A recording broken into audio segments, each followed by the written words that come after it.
నేను మీ యష్మిత ETV life ఆధ్యాత్మిక channel జీవన యోగ కార్యక్రమానికి మీ అందరికీ స్వాగతం.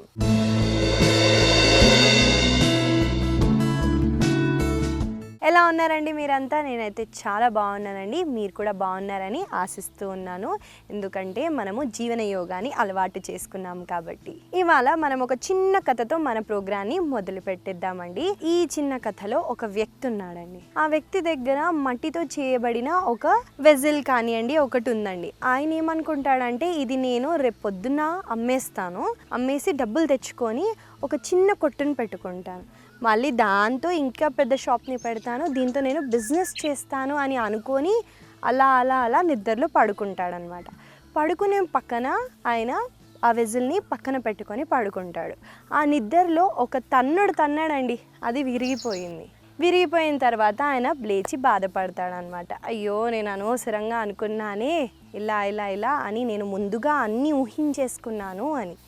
ఈ స్టోరీ బట్టి మనకి ఏమర్థమైందండి, మనము పాస్ట్ గురించి ఆలోచించటం కానివ్వండి, ఫ్యూచర్ ఇక రేపు పొద్దున్న ఏం చేసేయాలి, నేను ఇచ్చేసేయాలి, అచ్చేసేయాలి, కోరికలు ఉండాలండి. మనిషి అంటే కోరికలు ఉంటాయి, కానీ మనం ఎక్కువగా ఊహించుకొని అది అవ్వనప్పుడు మనము చాలా హర్ట్ అవుతాం. కాబట్టి ఎంతైతే అంత ఆలోచించకుండా వర్క్ చేయడానికి ట్రై చేయండి.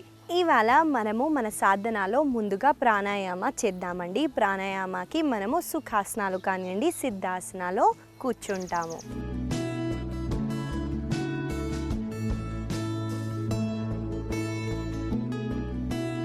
ఇలా మీరు సిద్ధాసన అంటారండి. దీన్ని మనము 2 యాంకిల్స్ని ఒకటే లైన్లో పెడుతూ మనము 2 టోస్ని ఇలా పెట్టడం వల్ల దీన్ని సిద్ధాసన అంటారు. ఈ ఆసనాలో ఇలా కూర్చోవటం వల్ల మీరు ఈజీగా మెడిటేటివ్ స్టేట్కి వెళ్తారండి. ఈజీగా మెడిటేషన్లోకి వెళ్ళటానికి ఈ ఆసన చాలా యూస్ఫుల్గా ఉంటుంది. కాబట్టి మీరు ఎప్పుడైనా కూర్చొని మెడిటేషన్ చేయాలనుకుంటే ఈ ఆసనాన్ని అడాప్ట్ చేయండి. దీన్ని సిద్ధాసన అంటారు. సో ఇవాళ మనము ఉజ్జయి ప్రాణాయామ చేస్తామండి. ఈ ప్రాణాయామకి మనము మన గ్లాటస్ అంటారు కదా, దీన్ని మనము కాంట్రాక్ట్ చేస్తూ ఇన్హేల్ చేయాలండి. ఆ కాంట్రాక్టెడ్ ప్యాసేజ్ నుంచి మీరు బ్రీత్ ఇన్ చేయాలి, బ్రీత్ అవుట్ చేయాలి. మనం ఒకరికి ఎలా చెప్పాలని ఏమన్నా అనుకుంటే ఎలా చేస్తున్నామో ఇది మనం ఇక్కడ కాంట్రాక్ట్ చేస్తున్నాం. ఒక చిన్న ఓషియన్లో ఒక వేవ్ సౌండ్ వస్తుందండి. దీన్ని చేయటానికి ట్రై చేయండి. ముందుగా మనకి ఎక్సలేషన్లో సౌండ్ రావచ్చు, ఇన్హలేషన్లో రాకపోవచ్చు. మీరు ఏం టెన్షన్ పడకండి. మీరు ప్రాక్టీస్ ఎంత చేస్తే అంత మంచిగా సౌండ్ వస్తుంది. కాబట్టి చేయడానికి ట్రై చేయండి. ముందు స్పైన్ ఎరెక్ట్ పెడుతూ ఐస్ క్లోజ్ చేస్తూ ముందుగా డీప్ ఇన్హేల్ చేయండి, మళ్ళీ ఎక్స్హేల్ చేయండి. ఇప్పుడు గ్లాటస్ని కాంట్రాక్ట్ చేస్తూ ఇన్హేల్ ఎక్స్హేల్ చేయండి.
నార్మల్ ఇన్హలేషన్ ఎక్సలేషన్ చేస్తూ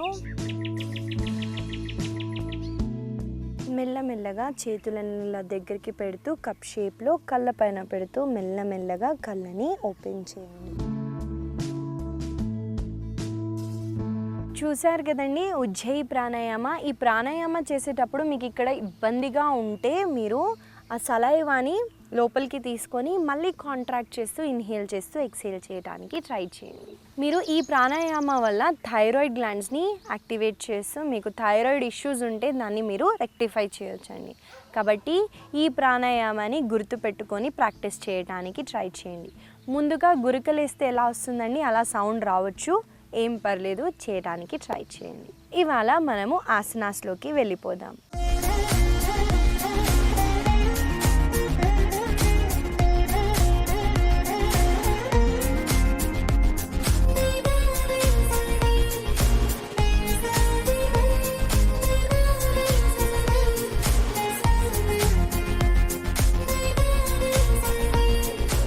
ఇవాళ ముందుగా మనం చేయబోయే ఆసన పేరు త్రికోణాసన. ఆసన ఎలా చేయాలో చూపిస్తాను. ముందుగా చూడండి, మనము తాడాసనాలో నిల్చోవాలి. మీరు ఇలా తాడాసనాలో నిల్చొని ముందుగా ఎడమ కాళ్ళని ఇలా వెనక్కి తీసుకెళ్ళండి. చూడండి, నా కుడి కాళ్ళు 90 degrees ఫేస్ చేశాయి, వెనకాల కాళ్ళు 45 degrees లోపల వైపుకి టర్న్ అయ్యాయి. ఇన్హేల్ చేస్తూ 2 చేతుల్ని షోల్డర్ లెవెల్కి పైకెత్తుతారు. ఎక్సేల్ చేస్తూ చూడండి నేను ఎలా వెళ్తున్నానో, ముందుగా ఇలా సైడ్కి వెళ్తూ మళ్ళీ తర్వాత చేతులని కిందికి పెట్టడానికి ట్రై చేయండి. 2 మోకాలని స్ట్రెయిట్గా పెడుతూ ఛాతీని ఇలా ఓపెన్ చేయండి. ఇలా కాకుండా ఇలా ఛాతీని ఓపెన్ చేస్తూ పైకి చూడండి. మళ్ళీ స్లోగా ఇన్హేల్ చేస్తూ పైకి వచ్చేసి ఎక్స్హేల్ చేస్తూ చేతులని రిలాక్స్ చేస్తారు. సో చూసారు కదండి, త్రికోణాసన. మీకు నెక్ పెయిన్ ఉంటే మీరు పైకి కాకుండా మీరు స్ట్రెయిట్గా చూడొచ్చు. ఈ ఆసన చేయటం వల్ల మనకి యాంకిల్స్ దగ్గర, కాఫ్ మజిల్, మన థైస్ దగ్గర చాలా స్ట్రెచ్ ఉంటుందండి. ఇంకా మనము బెండ్ అవుతున్నాం కాబట్టి మన షోల్డర్స్ ఓపెన్ అవుతున్నాయి, చెస్ట్ ఓపెన్ అవుతుంది, ఎక్కువ అమౌంట్ ఆఫ్ ఆక్సిజన్ మనం తీసుకోగలుగుతాం. మీరు ఒకవేళ ఒబేస్ అయ్యి ఉంటే ఈ ఆసనాన్ని డైలీ ప్రాక్టీస్ చేయడానికి ట్రై చేయండి. చేయడం వల్ల మీకు బెనిఫిట్స్ వస్తాయి. ఈ ఆసన చేసేటప్పుడు మీ చేతిని కంప్లీట్గా కింద పెట్టలేకపోతే మీ కాళ్ళని ఇలా పట్టుకొని కూడా మీరు హ్యాండ్ని రేస్ చేయొచ్చండి. నేను ముందుగా చూపిస్తాను, చూడండి. మీరు ఇలా కూడా హోల్డ్ చేస్తూ స్టే చేయగలుగుతారు. మీకు కంఫర్ట్ ఉంటే ముందుగా చేతిని ఇలా కిందికి పెట్టండి. ఇంకా కంఫర్టబుల్గా ఉంటే ఇలా వెనకాల పెడుతూ మీరు హోల్డ్ చేయొచ్చు. ఈ ఆసనాన్ని కొన్నిసార్లు చేద్దాము, నాతో పాటు మీరు చేయండి.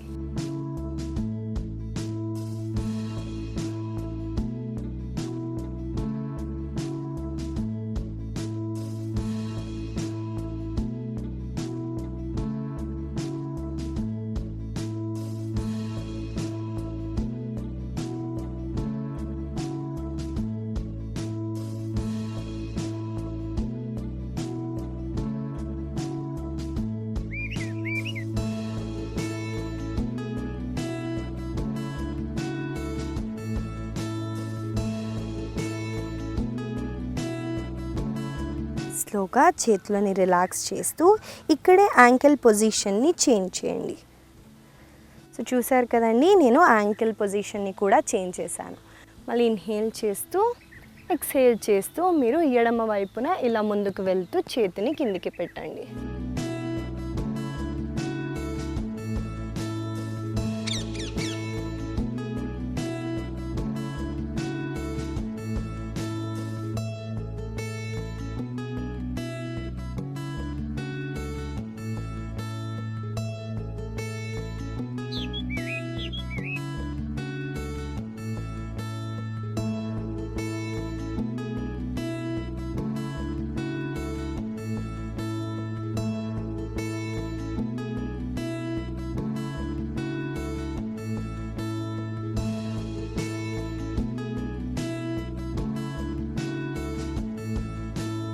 స్లోగా చేతులని కాళ్ళని రిలాక్స్ చేస్తూ తాడాసనాలో నిల్చోండి. సో ఇదండి త్రికోణాసన. మనం ఇవాళ ప్రాక్టీస్ చేసాము. ఈ ఆసనాన్ని ఇంక్లూడ్ చేస్తూ డైలీ ప్రాక్టీస్ చేయడానికి ట్రై చేయండి. ఇవాళ మనము తర్వాత చేయబోయే ఆసన పేరు పశ్చిమోత్థానాసన. ఆసన చేయడానికి మనము దండాసనాలో కూర్చోవాలండి. మీరు ఇలా లెగ్స్ని క్రాస్ చేస్తూ కింద కూర్చొని 2 కాళ్ళని ఇలా స్ప్రెడ్ చేయండి. సో మనము దండాసనాలో కూర్చున్నామండి. ఇన్హేల్ చేస్తూ 2 చేతుల్ని ఇలా పైకి ఎత్తండి. చూడండి, దీన్ని బైసెప్స్ అంటారు. బైసెప్స్ని ఎంత దగ్గర అయితే అంత దగ్గరికి పెడుతూ ఇన్హేల్ చేస్తూ 2 చేతుల్ని పైకని ఎక్సేల్ చేస్తూ మీరు లోవర్ బ్యాక్ నుంచి బెండ్ ఫార్వర్డ్ చేస్తారు. చేసిన తర్వాత మీ 2 అరికాళ్ళని చేతులతో ఇలా పట్టుకొని మీరు ఎంతైతే అంత కిందికి లాగటానికి ట్రై చేయండి.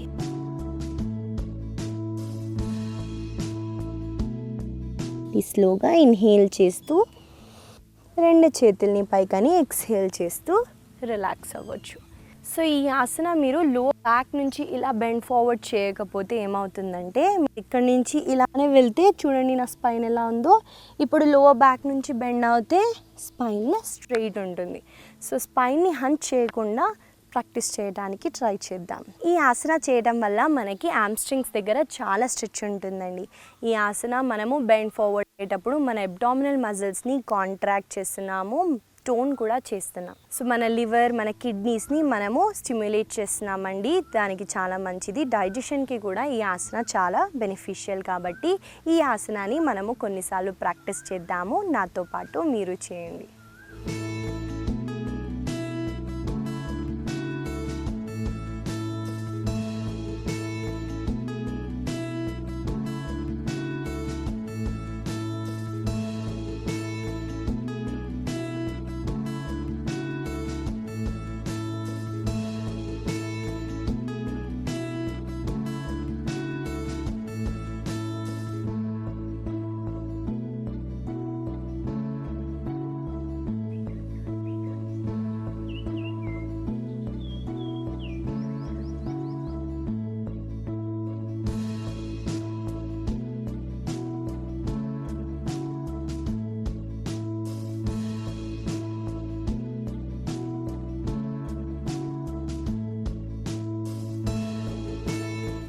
స్లోగా ఎక్స్హేల్ చేస్తూ మీరు చేతులని రిలాక్స్ చేయొచ్చు.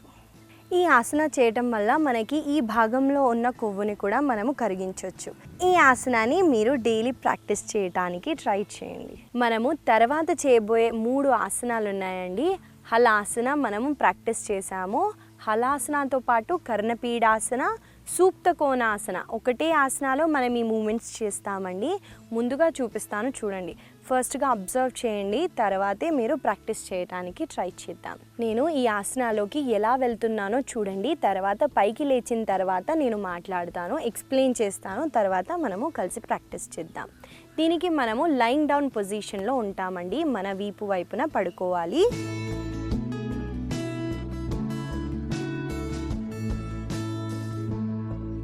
సో ఎలా వెళ్తున్నానో చూడండి. ముందుగా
సో చూసారు కదండి, హలాసన, కర్ణపీడాసన, సూప్త కోణాసన. మనము హలాసన చేయడానికి మనము లైంగ్ డౌన్ పొజిషన్లో వచ్చి ఉత్థాన పాదాసన, కాళ్ళని లిఫ్ట్ చేస్తున్నామండి. లిఫ్ట్ చేసిన తర్వాత కాళ్ళని ఇలా మనము పెడుతున్నాం. కర్ణపీడాసన అంటే మన మోకాళ్ళని చెవుల దగ్గరికి తీసుకొస్తున్నామండి. కర్ణ అంటే ఇక్కడ చెవులు. హలాసన నుంచి మోకాళ్ళని బెండ్ చేస్తూ మీ మోకాళ్ళని చెవి దగ్గరికి తీసుకొని వస్తే దాన్ని కర్ణపీడాసన అంటారు. అక్కడి నుంచి మళ్ళీ లెగ్స్ని దగ్గరికి తీసుకొచ్చి మన కాళ్ళ బొటన వేళ్ళని రెండు చేతులతో ఇలా పట్టుకొని మనము వైడర్ చేస్తున్నాం, సపరేట్ చేస్తున్నాం. కాళ్ళని ఎంతైతే అంత దూరం పెడుతున్నాం. దాన్ని సూప్త కోణాసన అంటారు. మీరు కర్ణపీడాసన చేయడానికి హలాసన చేయాలి, సూప్త కోణాసన చేయడానికి కూడా హలాసన చేయాలి. కాబట్టి మనము 3 ఆసనాలు ఒకటేసారి చేసాం. ఈ ఆసనాకి మనము హిప్ని పైకి లిఫ్ట్ చేయటం టాస్క్ అండి. ఇలా చేయలేకపోతే మీరు గోడ సపోర్ట్ తీసుకొని కూడా కాళ్ళని పెడుతూ హిప్ని అప్ చేస్తూ మీరు కాళ్ళని డ్రాప్ చేయొచ్చు. వాల్ని కూడా మీరు సపోర్ట్ తీసుకొని ఈ ఆసనాన్ని ప్రాక్టీస్ చేయొచ్చు. ఈ ఆసన చేయటం వల్ల మీకు మీ బ్యాక్ దగ్గర స్ట్రెచ్ అవుతుంది, స్ట్రెంగ్తన్ కూడా అవుతుందండి. మన భుజాలు, మన వెయిట్ అంతా మన భుజాలు మోస్తుంది కాబట్టి భుజాలని స్ట్రెంగ్తన్ చేస్తుంది. నెక్, థైరాయిడ్ గ్లాండ్ దగ్గర కూడా ఈ ఆసన వర్క్ చేస్తుంది. ఈ ఆసన ఇన్ఫర్టిలిటీస్ ఇష్యూస్ ఉన్న మోనోపాజ్ స్టేజ్, ఆడవాళ్ళకి ఇది కామన్ కదండి, ఆ స్టేజ్లో ఉన్నప్పుడు కూడా ఈ ఆసన ప్రాక్టీస్ చేయటం వల్ల చాలా బెనిఫిట్స్ ఉంటాయి. ఈ 3 ఆసనాలు మీకు గుర్తుంటే, ఎలా చేయాలో మీకు అర్థమై ఉంటే మీరు ప్రాక్టీస్ చేయడానికి ట్రై చేయండి. డైలీ సీక్వెన్సెస్లో యాడ్ చేసుకొని మనము డైలీ ప్రాక్టీస్ చేయటం వల్ల ఇంకెక్కువ ఫ్లెక్సిబుల్గా, ఇంకెక్కువ ఆరోగ్యంగా ఉండొచ్చు. మనము మకరాసనాలో కొద్దిసేపు రిలాక్స్ అవుదామండి. మకరాసన ఎలా చేయాలో ముందు కూడా చూపించాను, ఇప్పుడు చూపిస్తాను. అక్కడ మనము మకారా సౌండ్ చేస్తున్నాం. ఎలా చేస్తాము?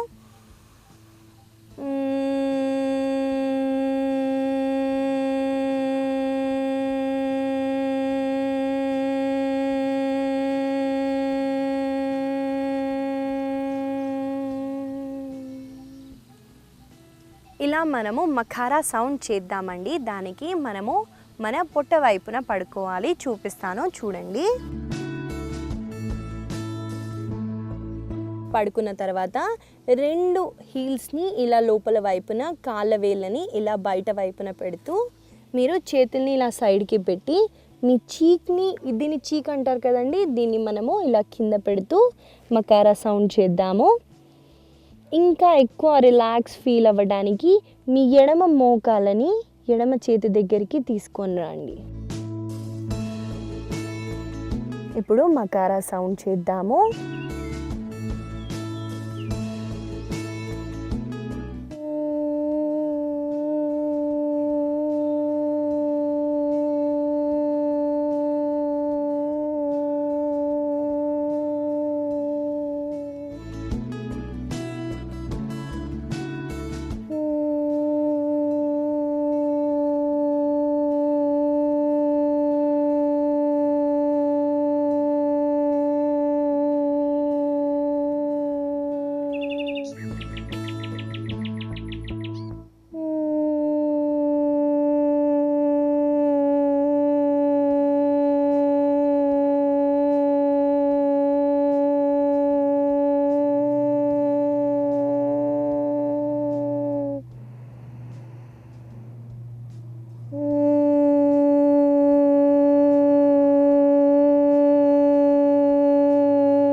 స్లోగా కొద్దిసేపు ఇలానే ఉండటానికి చూడండి.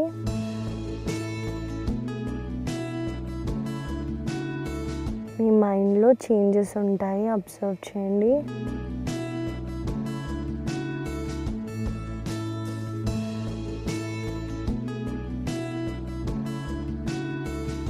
స్లోగా కాళ్ళని వెనక్కి తీసుకెళ్తూ కుడి వైపున తిరుగుతూ కూర్చొనే పొజిషన్కి రండి.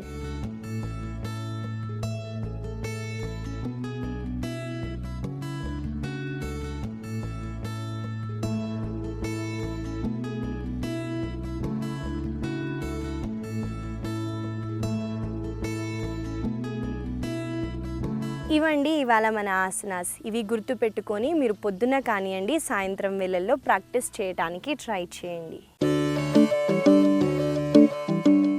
ఇవాళ నేను మీకు ఇచ్చే చిన్న సలహా ఏంటో చెప్తానో వినండి.